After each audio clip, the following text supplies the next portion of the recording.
মাননীয় প্রধানমন্ত্রী জনাব তারেক রহমান আমার উপর আস্থা রেখেছেন এবং আমাকে মুক্তিযুদ্ধ বিষয়ক মন্ত্রণালয়ের প্রতিমন্ত্রীর দায়িত্ব দিয়েছেন। এটিও আমার জন্য একটি অত্যন্ত গৌরবের বিষয় যে মুক্তিযুদ্ধ বিষয়ক মন্ত্রণালয় একটি অত্যন্ত সম্মানের জায়গা। যে কেউ চাইলেই এই মুক্তিযুদ্ধের সাথে সম্পৃক্ত এখন হতে পারবে না।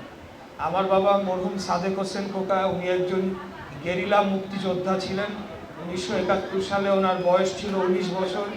19 বছর বয়সে তিনি দেশকে স্বাধীন করার জন্য শহীদ রাষ্ট্রপতি জিয়াউর রহমানের স্বাধীনতার ঘোষণায় উনি উদ্বুদ্ধ হয়ে মুক্তিযুদ্ধে ঝাঁপিয়ে পড়েন এবং ঢাকার বুকে অনেকগুলো গেরিলা অপারেশন করে তিনি মুক্তিযুদ্ধে ওনার অবদান তিনি রেখেছিলেন। তা আমরা জাতির শ্রেষ্ঠ সন্তান মহান মুক্তিযোদ্ধাদেরকে আমি চিরকালই আমরা গভীর শ্রদ্ধা ভরে স্মরণ করব।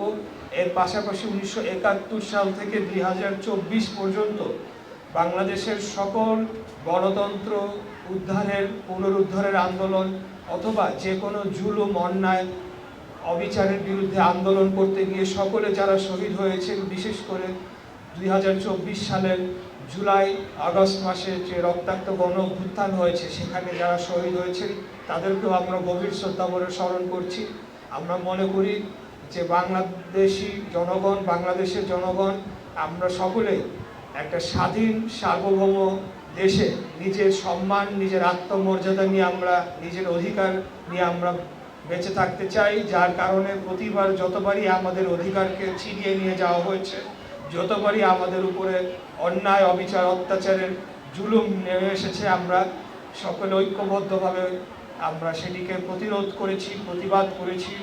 গণ অভ্যুত্থান হয়েছে। আমি মনে করি বাংলাদেশের প্রত্যেকটি আন্দোলনেই মহান মুক্তিযুদ্ধের সময় যারা মুক্তিযুদ্ধ করেছিল এবং তার সন্তানরাও সেখানে সক্রিয় অংশগ্রহণ করেছেন। মুক্তিযুদ্ধকে একটা প্রেরণা হিসাবে বারবার আমরা পেয়েছি।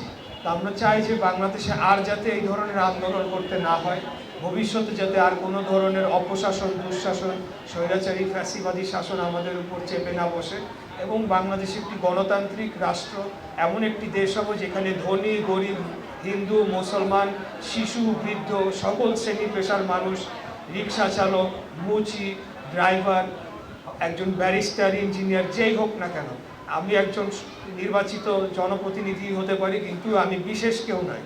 আমরা বাংলাদেশের জনগণ সকলেই বাংলাদেশের নাগরিক। আমরা সকলেই সমান অধিকার নিয়ে, একজন মানুষের অধিকার নিয়ে আমরা এই দেশে বেঁচে থাকবো। এই দেশটা আমাদের সকলের।